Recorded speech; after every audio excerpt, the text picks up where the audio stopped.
রমাগঞ্জে, যদি আমি দীর্ঘদিন ঢাকাতে আছি। ছোটবেলা থেকে আমার অনেক আসা যাওয়া ছিল এই বাজারেই, কারণ শৈশব ছোটবেলায় বাজারেই কেটেছে, আজারোডেই কেটেছে, যদি এটাই আমার বেড়ে ওঠা। সেই সুবাদে অনেকে আমাকে চিনেন, আর হয়তো জুনিয়র লেভেল যারা আছেন এরা হয়তো আমাকে নাও চিনতে পারেন। আবার চিনে কারা, যারা মিডিয়া, সোশ্যাল মিডিয়াতে যেহেতু এখন আমাদের অ্যান্ড্রয়েড সেট আছে, স্মার্টফোন, এটার কারণে হয়তো অনেকে আমাকে চিনে থাকে। কারণ যেহেতু আমি রাজপথে দীর্ঘদিন লড়াই করেছি, 17টি বছর, আমাদের পরিশ্রমের মাধ্যমে আজকে একটি নতুন করে একটি দেশ স্বাধীন হয়েছে। সেই স্বাধীনের আগে হয়তো এই বাংলা বাজারে আমাকে যখন আসতে হতো, যদি আমি কম আসতাম, কিন্তু আসলেও দেখা যাচ্ছে এক কাপ চা খেতে হলে আমাকে চতুর্দিকে চাইতে হতো যে আসলে কি নিরাপদ আছে, কিন্তু সেই নিরাপত্তা আমাদের ছিল। শুধু আমারই না, যারা স্থানীয় বিএনপির সাথে বা অঙ্গ সংগঠনের সাথে জড়িত, তারা তো বাগানে, রাস্তাঘাটে, রাত্রে ঘুমাইতো বাগানো, জমিনের ভিতরেও। আমি অনেক সময় অনেকে আমার কাছে ফুটেজ পাঠাতো যে ভাই এই জমিনে শুয়ে আছি, ধান খেতে শুয়ে আছি, বা গর্তের ভিতরে শুয়ে আছি, সেটাও আমরা দেখেছি। এই জন্য আমরাও যেহেতু রাজপথের সহযোদ্ধা এবং ত্যাগী যারা রাজনীতি করেন, এদেরকে আমি শ্রদ্ধা করি সব সময়, কারণ আমি কষ্টটা বুঝি। কারণ আমরা এই যে নাসিম মাত্র কিন্তু একজন রাজপথের সৈনিক, একটা ব্যবসা আছে, ভালো বিজনেস করে, কিন্তু তারপরও কি জন্য রাজনীতি করে? রাজনীতি মানুষ করে জনগণের সেবার জন্য। আমি রাজনীতি করি কোটিপতি হবো সেটার জন্য, আপনাদের জন্য আমার ফোনে একটা উপকার হয়, আপনাদের বিপদের জন্য আমি এক জায়গায় ফোন করতে পারি। ফোন করতে হলে তো পরিচয় লাগে, আমার পরিচয়টা আমার অক্লান্ত পরিশ্রমের মাধ্যমেই কিন্তু বাংলাদেশ জাতীয়তাবাদী দল বিএনপি অঙ্গ সংগঠনের মতো একটা জায়গায় আমার একটা অবস্থান হয়েছে। আমি জাতীয়তাবাদী স্বেচ্ছাসেবক দল কেন্দ্রীয় সংসদের মেম্বার ছিলাম, জিয়ামঞ্চ কেন্দ্রীয় কমিটির জয়েন্ট সেক্রেটারি, লালমোহন ঢাকাস্থ লালমোহন জাতীয়তাবাদী ফোরামের সিনিয়র সহসভাপতি, যেটা হলো নেতার ব্যক্তিগত সংগঠন। সেটা আপনারা জানেন যে আমরা এর আগেও নেতা সহ, আমার প্রিয় নেতা সহ আমি দুইবারই লালমোহনে আসছি অনেক বছর পর। লালমোহনের আমাদের আগামী রাষ্ট্রনায়ক জননেতা জনাব, আমাদের বিএনপির সংগ্রামী ভারপ্রাপ্ত চেয়ারম্যান জননেতা জনাব তারেক রহমান সাহেবের প্রতিনিধি হিসাবে কাকে পাঠিয়েছেন? মেজর হাফিজউদ্দিন আহমেদ বীর বিক্রম, স্থায়ী কমিটির অন্যতম সদস্য, বাংলাদেশ জাতীয়তাবাদী দল বিএনপি।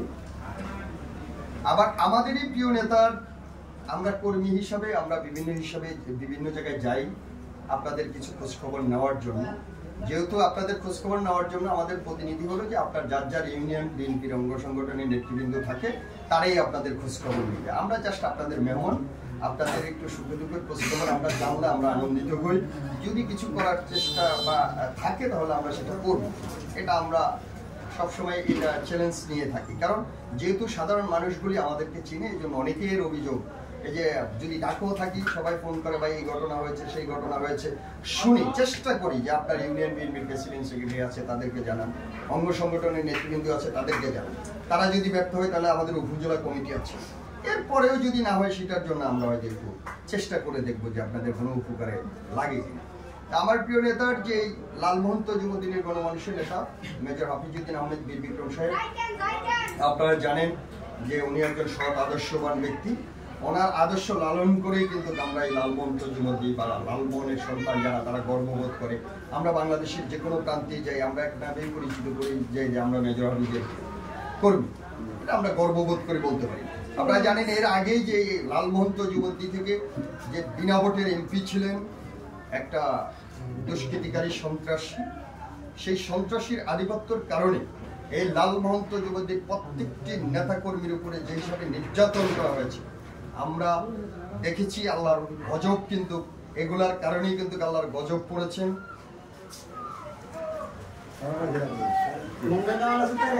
বলেন কাকা।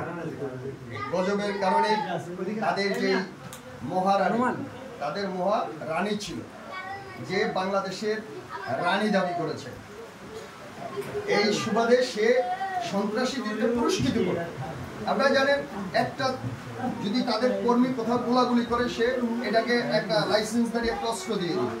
আর আমরা এমন একটা সংগঠন করি যেই সংগঠনের নেতৃত্ব হলো যে আমাদের প্রতিষ্ঠাতা আমাদের জিয়াউর রহমান সাহেবের আদর্শ লালন করে কিন্তু যে জাতীয়তাবাদী দল কিন্তু চলে। সেই আদর্শ আপনারা জানেন যে আমাদের এখানে মুরব্বী শ্রেণীর অনেকে আছেন যে ওনারা বলতে পারবেন যে জিয়াউর রহমান সাহেবকে ওনারা খুব কাছ থেকে দেখেছেন।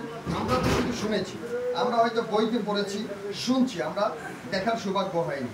কিন্তু উনি যে আদর্শ নিয়ে রাজনীতি করেন, আমাদের আগামী রাষ্ট্রনায়ক বাংলাদেশ জাতীয়তাবাদী দল বিএনপির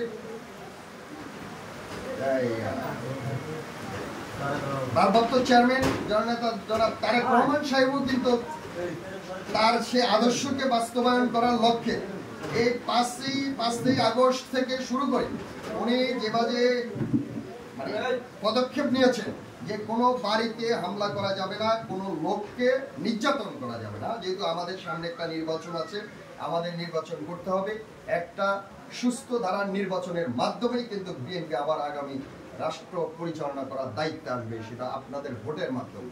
সেই লক্ষ্যে আমাদের নেতা লালমোহন তজুমুদ্দিন সেই অনুযায়ী কিন্তু নেতৃবৃন্দকে দিক নির্দেশনা দিচ্ছেন। এটা বাস্তবায়নের জন্য আমাদের নেতৃবৃন্দ কাজ করে যাচ্ছেন। প্রিয় সাথী বন্ধুরা, আপনারা জানেন কোন সন্ত্রাসের ঠাঁই বাংলার মাটিতে হবে না।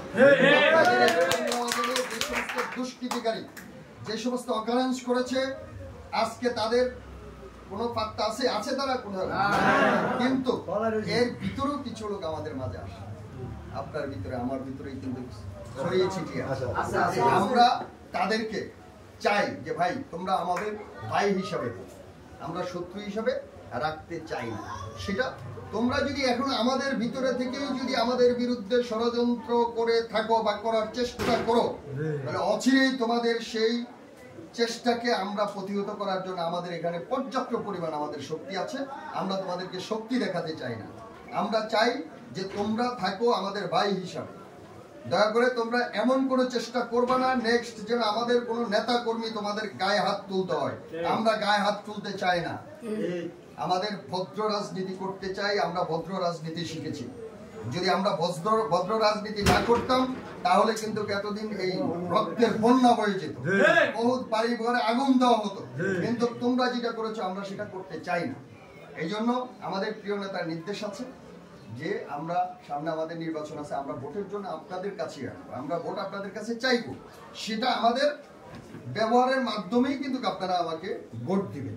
আজকে এখানে নির্যাতিত অনেক নেতা কর্মীর কাছে আমাদেরকে প্রশ্নবিদ্ধ হতে হয় যে ভাই আমরা ত্যাগ স্বীকার করেছি, আজকে আমাদেরকে অনেক নেতৃবৃন্দ মূল্যায়ন করছে না।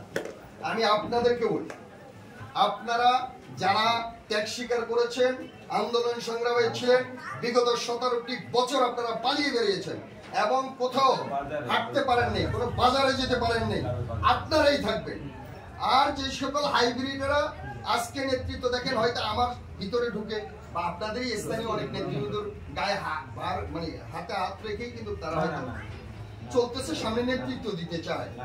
আপনারা ঐক্য থাকবেন, আপনাদের ঐক্যের মাধ্যমেই কিন্তু তাদেরকে এই সামনের সারি থেকে সরিয়ে তাদেরকে পিছনের কাতারে রাখা হবে ইনশাআল্লাহ। এটা আমার নেতাও বলেছে, আমরাও বলছি, আমরা সেই লক্ষ্যে কাজ করছি। এই জন্য আপনাদের কাছে আমাদের কথা হলো যে আপনারা ঐক্য থাকবেন। কোনো নিজেদের ভিতরে কোনো উঁচু মহল তো আছেই যে আপনার ভিতরে আমার ভিতরে বিভেদ সৃষ্টি করে দেওয়ার জন্য। আপনারা এদিকে লক্ষ্য রেখেই কাজ করে যান। ইনশাআল্লাহ আগামী নির্বাচনে আমরা এই লালমোহন তজুমুদ্দিন থেকে আপনাদের ভোটের মাধ্যমে আমাদের প্রিয় নেতাকে জয়যুক্ত করে সংসদে পাঠিয়ে ইনশাআল্লাহ আমরা আবার মন্ত্রী নিয়ে ইনশাআল্লাহ আমরা আবার লালমোহন রেখে আজকের মতো আমি এখানেই শেষ করছি। খোদা হাফেজ। বাংলাদেশ জিন্দাবাদ, বাংলাদেশ জাতীয়তাবাদী দল বিএনপি জিন্দাবাদ।